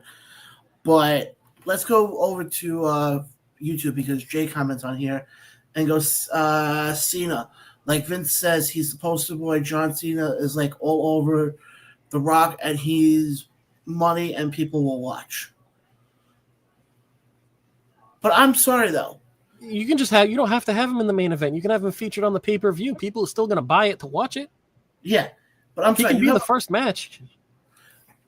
I don't understand this, and I would love somebody in the IWC. Don't ask for that because then you're going to get statements like, "Well, the main event doesn't mean that that it has to be the last match." No, Ray, I'm not talking. I'm talking about the people in the IWC who have a brain cell, which doesn't exist. But when you look at, with what we're seeing right now, I think with the Punks and Rollins, I think CM Punk and AJ Lee get the win. I'm going to say that right now. I think you're absolutely right. I think the Punks get the win. How are you going to give AJ Lee her first match a loss? No. And I think the next person going after Becky for that IC title is AJ. It should be. Jay over on YouTube says ESPN people like me we care about the main event, just like the Canelo Crawford, the biggest stars are less. I see what you're saying, Jay, but you can't compare boxing to wrestling. No, because they're never going to list the undercard. No, but here's my thing, though. Yes, I think Cena and Brock are the names. I'm not taking that away. But WWE, we've always heard they're always in it to make the moments. Case in point, let's go back to WrestleMania 3. What's the moment everybody remembers? Ricky the Dragon Steamboat versus Macho Man. No, I'm talking about Hogan, Slim, and Andre. Oh, yeah. For the fifth time? Yeah. WrestleMania 18. The stare down with Rock and Hogan. WrestleMania 30. Daniel Bryan holding those two titles at the end. Mm-hmm. That's what WWE does.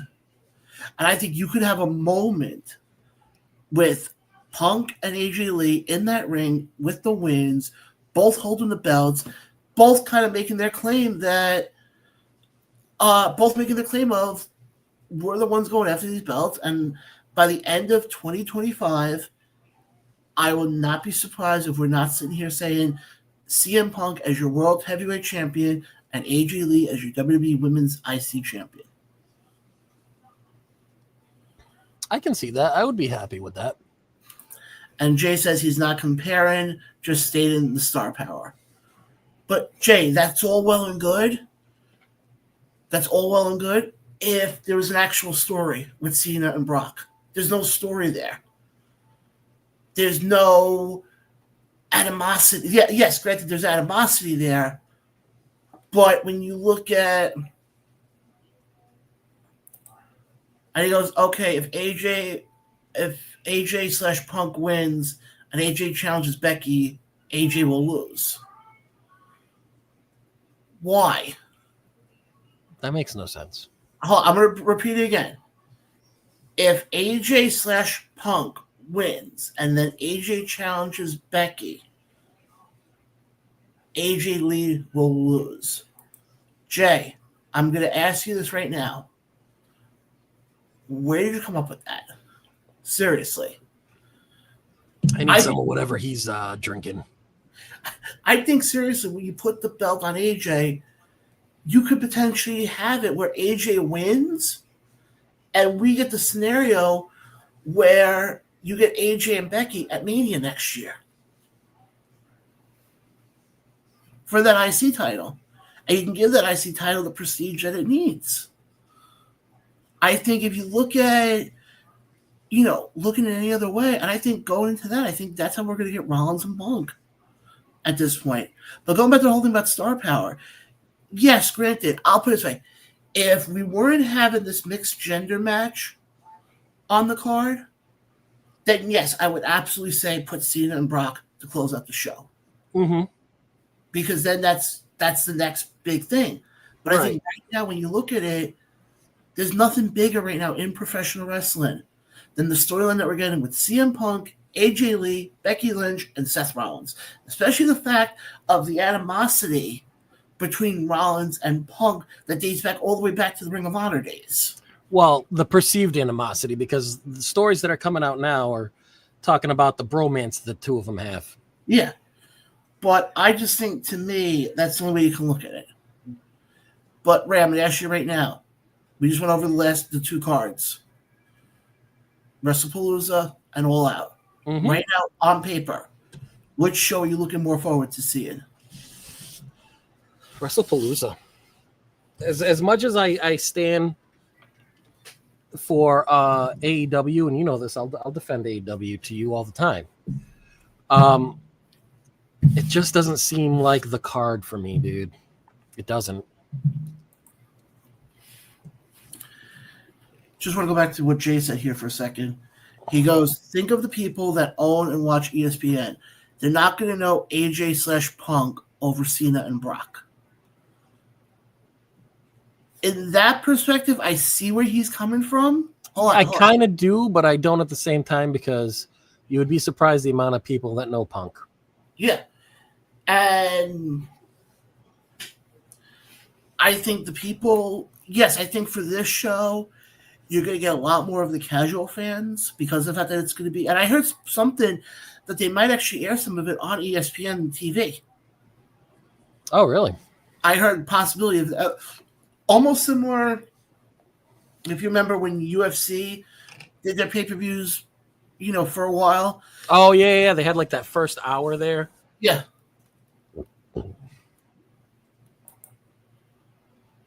Yeah. Jay says, but we're not talking about both of them. We're not talking about both of them, not just Punk. I have no idea what Jay's talking about on that one. But I think for me, I think it's got to be Wrestlepalooza. I think Wrestlepalooza has the more intrigue to me behind it, because we just went over the entire card for All Out. I think half that card for All Out could be on an episode of Dynamite. I hate to say it. I think, and also the fact that we're getting the return of Eddie Kingston with no vignettes, no pop and circumstance. Just, oh yeah, Eddie Kingston's going to return it All Out. Why? I mean, doesn't you could wait I for feel like that. Eddie deserves like some sort of, fanfare that he's returning after almost 2 years on the shelf. I think you could have done something where the fallout from All Out, then you could have said, oh my God, the fallout. Yeah. You could have had, then you could have had the return of Eddie. And then you could have set up something with him and Big Bill. Mm-hmm. But and also, here's the thing also. I think you could have waited for this match a little bit until AEW comes to New York. You gotta remember, both these guys are from New York. Yeah.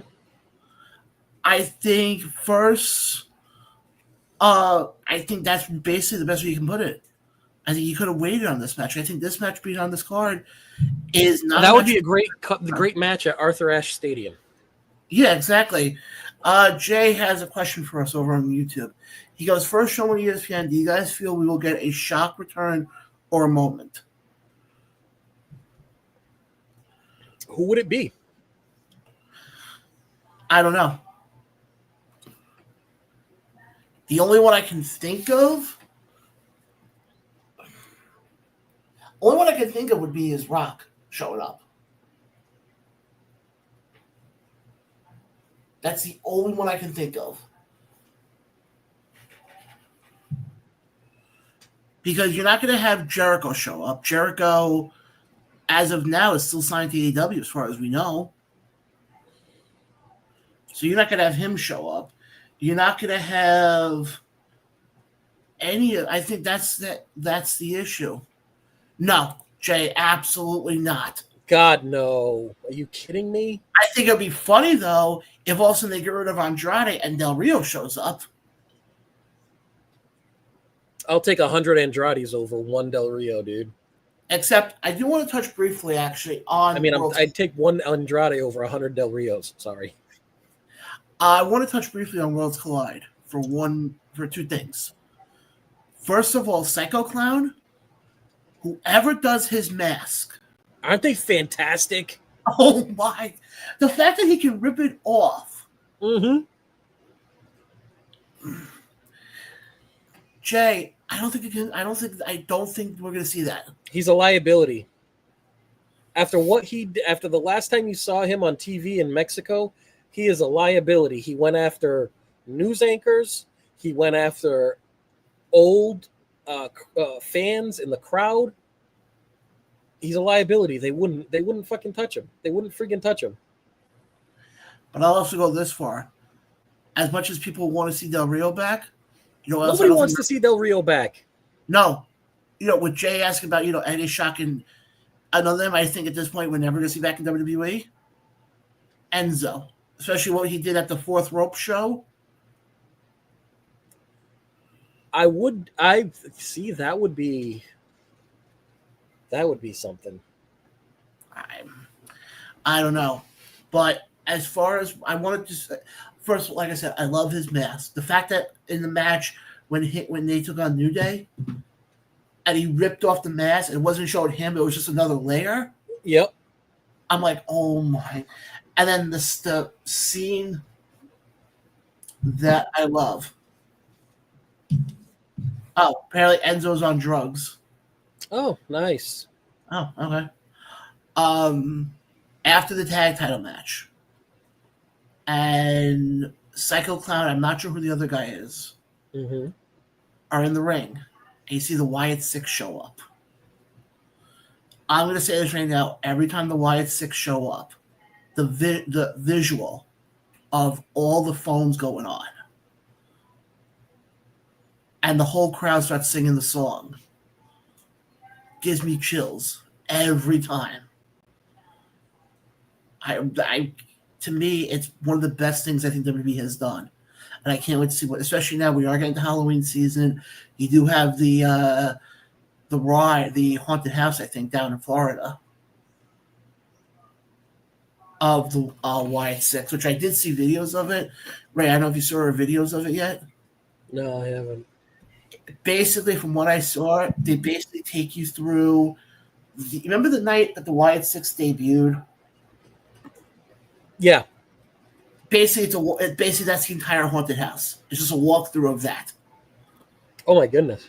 Yeah, that could be fairly frightening. Oh, exactly.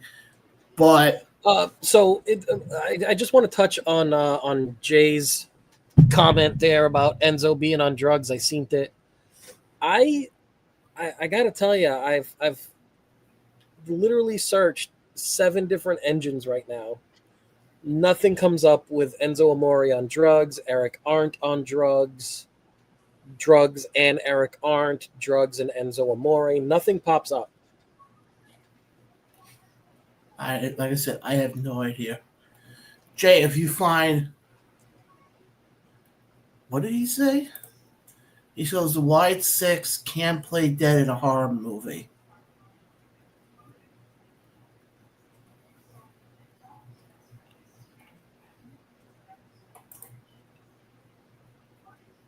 Oh, at the show that I was referring to, the Fourth Rope show. Yeah. He was on drugs at that match.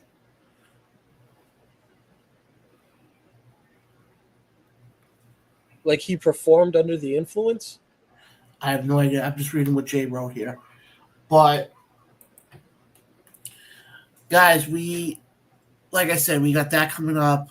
We have a lot of stuff coming up in regards to. I want to just touch on independent wrestling quickly, Ray, before we sign off for the go night. for it. WrestlePro. I know you got the guys over at WrestlePro. We had the Stompers in here before. Yes, WrestlePro. Oh, speaking about the Stompers, I want to give a shout out to High Seas. We had them on the show last week, and they actually won the Don and Marcos tournament. So I want They to give won them, the cup. They won the cup. Congratulations. So I definitely want to give them a shout out.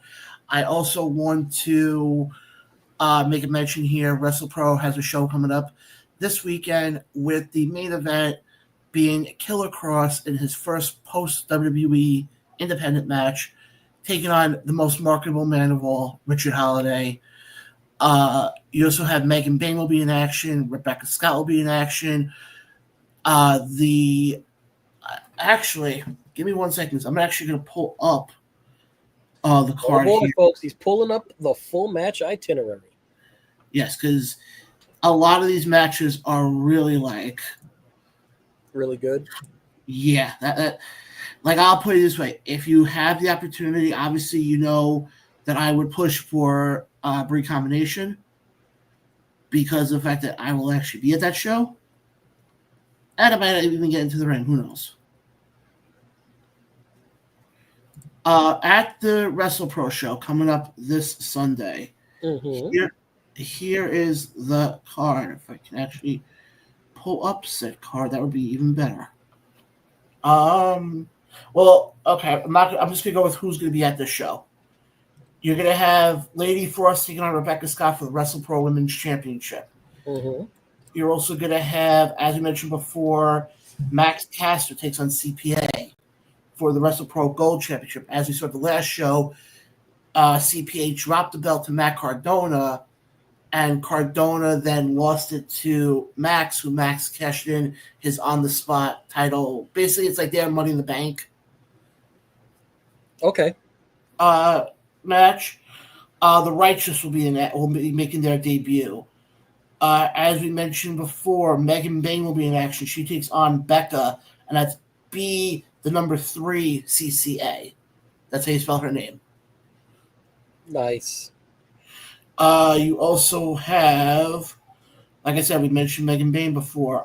In tag team action, the Savage Gnomes, which is Gabby Forza and Bear Bronson, take on the Cosmic Cuties, which is Ava Everett and LSG. You also have Mike Santana takes on Jordan Oliver. You also have, like I mentioned before, you have, in a no DQ match, mind you, you have Killer Cross taking on Richard Holiday. And guys, this is a card you're not going to want to miss. WrestlePro always puts on great shows. Also want to make a quick mention, because Brii Combination actually will be in action this weekend as well. They are returning to the Mecca, 106 Bergen Avenue in Ridgefield Park, as they have the Grand Rumble, a tribute to Mama Pan. I'll just run through the card quickly. For the BCW tag titles, Ray Calitre makes his return to BCW alongside Journey Burke, who Ray Calitre is a part of PCA, which is AJ Pan's group, takes on the Golden Glovers. Not the Golden Lovers, the Golden Glovers. We're also going to have in action Jay Bougie takes on Junie Underwood for the BCW Grand Dragon Championship. We're also going to have a live performance from Alpha Male. We're also going to this is actually going to be an interesting one. Notorious Mimi, who a lot of people remember her from her short stint in NXT as Sloane Jacobs, takes on former AEW superstar Layla Hirsch. And we spoke about this last week. The tiny powerhouse, Layla Hirsch? Yeah. And we spoke about this last week on around Legit Layla Hirsch, that was her name. When I had Anthony Cole here, and I said it to him, in Mimi's run so far as champ, I think this is her toughest challenger. Because Layla Hirsch, even though she may not have done a lot in AEW, she's a force to be reckoned with. Oh, you could see that. Up until that last that last injury that looked pretty severe, like, oof. You also have Darius Carter defends the BCW World Heavyweight Championship against Kelsey Reagan. You also have the Grand Rumble, a tribute to Mama Pan, where it's 20 wrestlers and the winner gets a title choice of their option. So just to mention some names here, you have Adonis Stone, Ivy Malibu, intern Jerry. You have Daniel Alexander, Cha Cha Charlie. Yes, there's actually a wrestler called Cha Cha Charlie.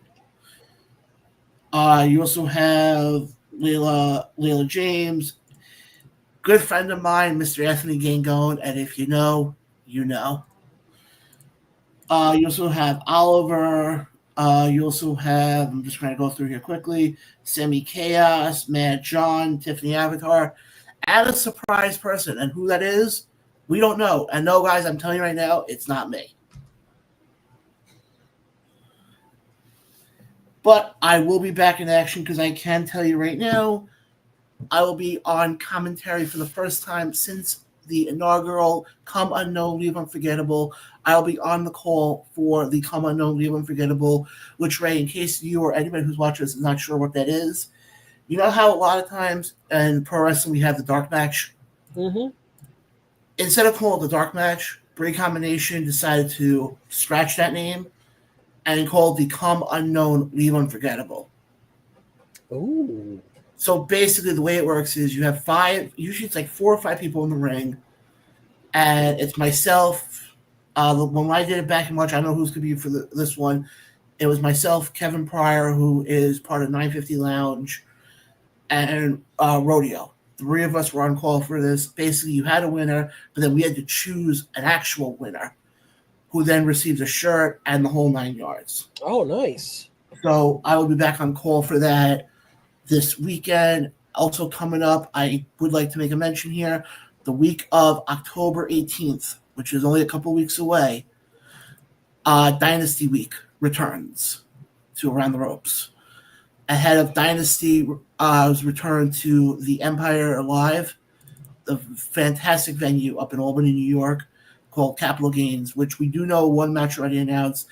It's a 4-way 4-on-4 elimination match where the winning team gets $50,000.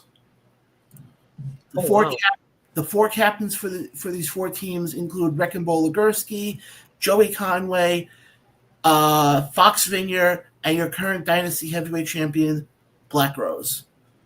So basically, the week of the 18th, so October 12th to the 17th, we'll have Dynasty wrestlers on here. We'll have commentators on here just to preview the show. And guys, also I can announce this as well.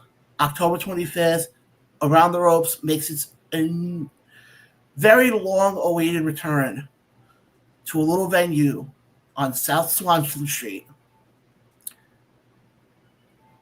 Ray, I think you know what building I'm talking about. Do I, though? We make our return to the 2300 Arena for Battleground Championship Wrestling. Nice. And there will be a pre-show. And I did get the word that I can announce who the host is. If you didn't catch my hint last week, that would be me. Hello. I will be hosting the pre-show back in those hallowed grounds of the 2300 Arena. Halloween weekend, the week of Halloween. Nice. And November 1st, DJ Storms, who's a friend of the show, is doing Battle of the Borough 2 in Elmwood Park, New Jersey. And Around the Ropes will be there for that as well. In what capacity yet, I am not sure. But again, we'll have to wait and see for that one. So we had a lot of stuff coming up and a lot more announcements set to come. But unfortunately, when you're at the level that myself and Ray are at, we can't just willy-nilly make announcements. We have to wait for legal to be involved. We have to wait for all of our I's to be dotted and all of our T's to be crossed. Got to cross the I's and dot the T's, buddy. But like I said, guys, when those announcements come, you're not going to want to miss it. Ray, great show tonight. Before we head out of here, final thoughts. My final thought is this. I need Jay to explain his last comment. He says the Wyatt Six can't play dead in a horror movie. They're so bad. I don't want to see them on my TV. Give the belts back to WWE guys.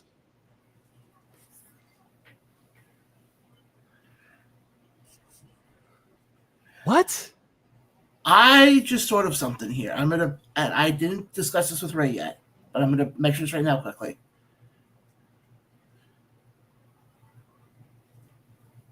Have Jay come on the show next week. I mean, he's gonna have to call in to explain that last comment. Jay, we'll give him about 5 minutes to explain himself. Yeah, so I guess we're going over it a little bit. You get 5 minutes, Jay. Get 5 minutes. That being said, I think that NXT Homecoming was a good was a good show. We had that on in the background. Yep. He elaborates and says that the tag team division was known for wrestling, not horror. The horror shit I see in a movie in my own house. Okay, hold on.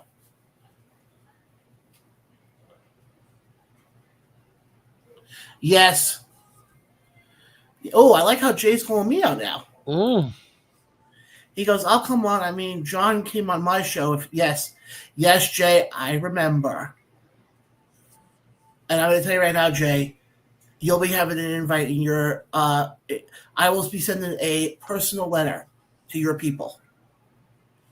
Oh boy, from our people. Now we're getting legal involved. This is the end of the night, guys. Guys, again, follow us on Facebook, subscribe to us on YouTube, catch us here live Monday night with Battleground War Room, Tuesday night with Around the Ropes, Wednesday night with I-86 Sports, Thursday with Around the BCW World, and I can also confirm this, either Around the Ropes or Around the BCW World, I'm not sure which one yet, will be live Sunday from 106 Bergen Avenue, Ridgefield Park, New Jersey, as Brii Combination returns for the tribute show to Mama Pan with the Grand Rumble. I can't believe that Jon is stepping foot in Jersey. I'm just going to tell you right now, I'm back. I mean, I'm just saying, like, they got rats bigger than you. I've dealt with it much. And I'm not even talking about the furry kind.